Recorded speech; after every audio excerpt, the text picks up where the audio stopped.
Hello everyone, Simon this side. आज हम बात करेंगे हाउ टू एक्सपोर्ट टर्मरिक। हल्दी का एक्सपोर्ट कैसे किया जाता है। देखिए, ये वीडियो आप लास्ट तक देख लीजिएगा। आई नो आपने बहुत सारे यूट्यूबर्स की वीडियो देख चुके हो, बट इसमें मैं कुछ वैल्यूडेशन करने की कोशिश करूँगा। और डिस्क्रिप्शन में ज़रूर देखना, मैं यहाँ पे आपको 10 से 20 इंपोर्टर्स की लिस्ट देता हूँ जो जेन्युइन है, टोटली जेन्युइन। आप उनको मेल कीजिएगा और कॉल करेंगे तो बहुत ही बढ़िया। तो आपको ये पता चलेगा कि आप अप्रोच, डाटा तो हर कोई दे देगा, इसमें कोई बड़ी बात नहीं है, बट आप ये समझिए कि हाउ टू अप्रोच देम। अगर मैं 20 इंपोर्टर्स के नाम दे रहा हूँ तो आप उनको ज़रूर मिल करके कॉल करके देखना, और ये देखना कि आप कहाँ पे लैक कर रहे हो या तो कहाँ पे क्या चीज़ें सही होनी चाहिए ताकि आपका डील क्रैक हो। So let's start. देखिए, टर्मरिक के फॉर्म्स होते हैं। एक फ्रेश टर्मरिक होता है, एक ड्राई टर्मरिक होता है, एक टर्मरिक पाउडर होता है, और टर्मरिक के अदर एप्लीकेशन होती है। तो इनका एच को स्टार्ट होता है 09103010। ये है फ्रेश के लिए। लास्ट के 2 डिजिट बताता हूँ। 20 आपका है ड्राई टर्मरिक हो गया, 30 हो गया आपका टर्मरिक पाउडर, और 90 हो गया आपका टर्मरिक जो अदर प्रोडक्ट्स में आता है। मतलब स्टार्टिंग से आपका 091030, और लास्ट के जो मैंने अभी 4 बताए वो इसमें डिपेंड करता है। अब इसका बेनिफिट क्या होता है। देखिए, एच एस कोड मतलब होता है हार्मोन सिस्टम कोड। एक कोड होता है जहाँ पे मतलब आप इस प्रोडक्ट का अगर नाम लोगे तो पूरी दुनिया में वही प्रोडक्ट होगा। दूसरी चीज़ आती है, आपका इसमें डाटा देखने का हेल्प होता है कि कितना एक्सपोर्ट हुआ है या तो किसी कंट्री में कितना इंपोर्ट हुआ है। बट अपार्ट फ्रॉम दिस आपको ये पता होना चाहिए, एच एस कोड हेल्प करता है आपको बायर फाइंडिंग में, कि उसका भी एक तरीका है how to find buyers with the help of H S code. तो वो चीज़ कभी नेक्स्ट टाइम आने वाली वीडियो पे बनाऊंगा मैं। सो अभी ये देखते कि टर्मरिक का प्रोडक्शन कहाँ पे होता है। देखो, आंध्र प्रदेश में होता है, तमिलनाडु में होता है, महाराष्ट्र में होता है, गुजरात में होता है, उड़ीसा में होता है, वेस्ट बंगाल में होता है, मध्य प्रदेश, मिजोरम, हरियाणा और आसाम। तो इसमें टाइप्स पता होना चाहिए कि कौन से स्टेट में कौन से टाइप का टर्मरिक निकलता है। जैसे सुवर्ण हो गया, सुगंध हो गया, सुदर्शन हो गया, प्रभा हो गया, कृष्ण हो गया। मैंने कुछ स्लाइड्स बनाई ताकि कुछ स्किप ना हो जाए। अब आपको पता चल गया कि कौन से स्टेट में टर्मरिक होता है। उसका सीजन पीरियड पता होना चाहिए आपको, ठीक है। उसका वेराइटी पता होना चाहिए, वो आप खुद स्टडी करोगे इस चीज़ का। दूसरा है इसका टर्मरिक के फॉर्म्स कौन सी, जो जैसे मैंने बताया आपको, फ्रेश होता है, ड्राई होता है, टर्मरिक पाउडर होता है, टर्मरिक ऑयल होता है, टर्मरिक बल्ब होता है। इसके एप्लीकेशंस, मतलब आप ये समझो कि अगर आपको एक्सपोर्ट करना है तो आप गूगल पे ये नहीं डालोगे सिंपल कि turmeric importers in this particular product का टर्मरिक इम्पोर्टर्स क्या है। गूगल पे चीज़ें वर्केबल है, बट इतना नहीं है। आपको पहले इंडस्ट्री समझना पड़ेगा कि टर्मरिक का यूज़ कहाँ कहाँ होता है। अकॉर्डिंग दैट आप अपना निश मार्केट बनाओगे कि पर्टिकुलर उस प्रोडक्ट का यूज़ अगर यहाँ पे होता है तो मुझे वो चीज़ एक्सपोर्ट वहाँ पे उन लोगों को, बायर को अप्रोच करना है। जैसे अभी फूड प्रोसेसिंग में होता है टर्मरिक का यूज़, कॉस्मेटिक में होता है, क्लोथ डाइंग इंडस्ट्री में होता है, फार्मास्यूटिकल कंपनीज में होता है, मेडिकल यूज़ होता है इसका, हेल्थ प्रोडक्ट्स में आता है, हर्बल प्रोडक्ट्स में आता है, रेस्टोरेंट्स में आता है। हर रेस्टोरेंट आपका टर्मरिक यूज़ करता है। तो आप उनको स्मॉल कंसाइनमेंट भेज सकते हो, एकदम स्मॉल कंसाइनमेंट। उसका वे भी अलग है कि आप उनको कैसे अप्रोच करोगे हर रेस्टोरेंट में वो करके। और स्मॉल कंसाइनमेंट को एक्सपोर्ट कैसे करा जाता है, वो that is a different story. आपको ज़रूरी कुछ भी नहीं है। अगर लोग बोलते कि मुझे ऑर्डर आ रहा है फ़ॉरेन से, मुझे इतना इन्वेस्टमेंट लगेगा, नहीं, आप स्मॉल रेस्टोरेंट्स को पकड़ो।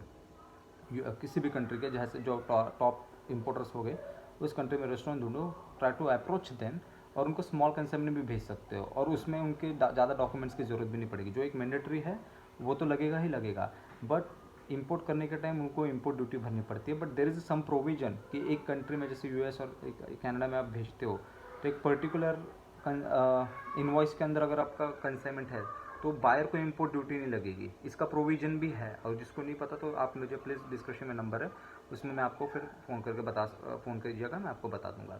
जैसे रेस्टोरेंट हो गया, मीट प्रोडक्ट्स में यूज़ होता है आपका टर्मरिक। सुपर मार्केट और हाइपर मार्केट्स में अवेलेबल होता है ऑल द टाइम। तो आप ये देख लीजिएगा सुपर मार्केट और हाइपर मार्केट का डिफरेंस क्या है। आप गूगल करके आप सर्च कर कीजिएगा उस चीज़ में। अगर आपको अभी ये पता चल गया कि एच एस कोड क्या है, उसका एप्लीकेशंस क्या है, कौन से स्टेट में आता है, फिर देखते हैं हम कि कौन सी इंपोर्टर मेजर इंपोर्टर्स है। तो इसमें यूएसए आता है, ईरान है, मोरक्को है, मलेशिया, श्रीलंका, यूनाइटेड अरब है, जापान है, इराक, सऊदी, तंजानिया है, और बांग्लादेश। अब आपको अगर कोई ऑर्डर देगा तो सर आप ये समझिए कि सबसे पहले आपको एक पूरे कंसाइनमेंट का ऑर्डर तो कोई नहीं देगा इनिशियल लेवल पे, if you are new into exports. अगर ऑर्डर आता भी है तो मैक्स टू मैक्स आपको 20 से 30% एडवांस मिलेगा, मैक्स अगर मिलता है तो आपको ये पता होना चाहिए कि मैं फिर बाकी का अरेंजमेंट कहाँ से करूँ। जैसे लोग बोलते हैं कि एक्सपोर्ट इंपोर्ट में पैसा लगता है, बट इन सम हाउ आपको ये पता होना चाहिए कि अगर पैसा लग रहा है तो वहाँ से कौन से ऐसे कंपनीज है जहाँ से मैं लोन ले सकता हूँ। गवर्नमेंट बैंक्स भी आपको लोन देती है, but on the basis of LC उसके ऊपर भी आपको लोन देती है। देर आर सेवरल कंपनीज, उसका अलग से वीडियो बनाऊंगा मैं कि कौन सी कंपनी लोन कैसे मिलता है एक्सपोर्ट के बेसिस पे, और कितना परसेंटेज होता है उसका, कौन सी कंपनीज देती है और कितना परसेंट देती है इनवॉइस का। तो ये चीज़ें डिस्कस करेंगे हम। तो आपको इंपोर्टर का पता चल गया और लोन भी अब इजीली अवेलेबल हो जाता है on the basis of LC. एक पॉइंट बता देता हूँ आपको, जब आपके पास ऑर्डर आता है कहीं से भी तो NABL करके ऑर्गेनाइजेशन है जो लैब टेस्टिंग में आपका हेल्प करता है। तो आप NABL डालो अपने स्टेट के हिसाब से, वहाँ पे टेस्टिंग की उसकी ऑफिस मिलेगा आपको लैब टेस्टिंग के, तो वो आपको हेल्प कर देगा NABL करके। स्पेशल डॉक्यूमेंट्स इसमें क्या आता है, नॉर्मल डॉक्यूमेंट जो आप यूज़ करते हैं एक्सपोर्ट में, आपका IC लगता है, एक्सपोर्ट इंपोर्ट कोड हो गया, स्पाइस बोर्ड का RCMC लगेगा आपका, फसाई का लगेगा आपको, BISA का लगेगा, ब्यूरो ऑफ इंडियन स्टैंडर्ड का वो लगता है, एक लगता है ESA का, यूरोपियन स्पाइस एसोसिएशन, अगर आप if you want to export in Europe. अगर आपको अमेरिकन साइड पे करना तो आस्था का लगता है, ASTA, American spice trade association का ये चीज़। अभी आप ये समझो कि आपको एक थोड़ा ओवर व्यू दे दिया मैंने। अप्रोच करने हाउ टू फाइंड बायर का वे बहुत अलग है। अगर आप ये सोचते हो कि वो जो टॉप 10 पॉइंट्स है कि ट्रेड शो, ये पर्सन मीट्स फ्रेंड्स एंड ये चीज़ें अलग है। रियल लाइफ में आपको अगर एक्सपोर्ट करना है तो आइडेंटिफाई करना बायर इज टोटली डिफरेंट। जो एप्लीकेशन से उसके हिसाब से पर्टिकुलर निश मार्केट में कैसे बायर फाइंड आउट करना है, कैसे अप्रोच करना है, कैसे कॉल करना है उनको, और कौन सा डाटा पे कैसे चीज़ें करनी है, तो ये आपको पता होना चाहिए। अब मैं डिस्क्रिप्शन में वो 20 इंपोर्टर्स के नाम डाल देता हूँ। आई होप आपको थोड़ा कुछ टर्मरिक का पता चल गया होगा कि कैसे क्या चीज़ होती है।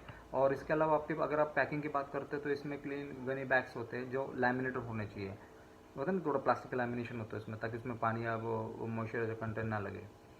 इसके रिगार्डिंग आपको एक्सपोर्ट इंपोर्ट का कुछ भी जानना है, या अभी स्टार्ट किया है एक्सपोर्ट इंपोर्ट का ट्रेनिंग लेना, अगर someone want to join my sessions, जिसमें मैं 1-to-1 सेशंस भी देता हूँ, ताकि as much question you can ask me कि ऐसा है वैसा है। और मैं उस चीज़ में बाहर के साथ इंट्रोड्यूस भी करवाता हूँ जो कि फ्रूट्स एंड वेजिटेबल के है। बट अदर देन बाकी जितने भी प्रोडक्ट है आपका, what ever product you have, मैं आपको उस चीज़ में इंपोर्टर की लिस्ट प्रोवाइड करता हूँ जो जेन्युइन है, ना वो पेड डाटा वगैरह कहीं से नहीं, जहाँ पे जेन्युइन इंपोर्टर्स का डाटा प्रोवाइड करता हूँ। And thanks for watching this video. Stay happy and please video देखते रहिएगा और शेयर ज़रूर कीजिएगा। Thanks for watching my video. Thank you so much.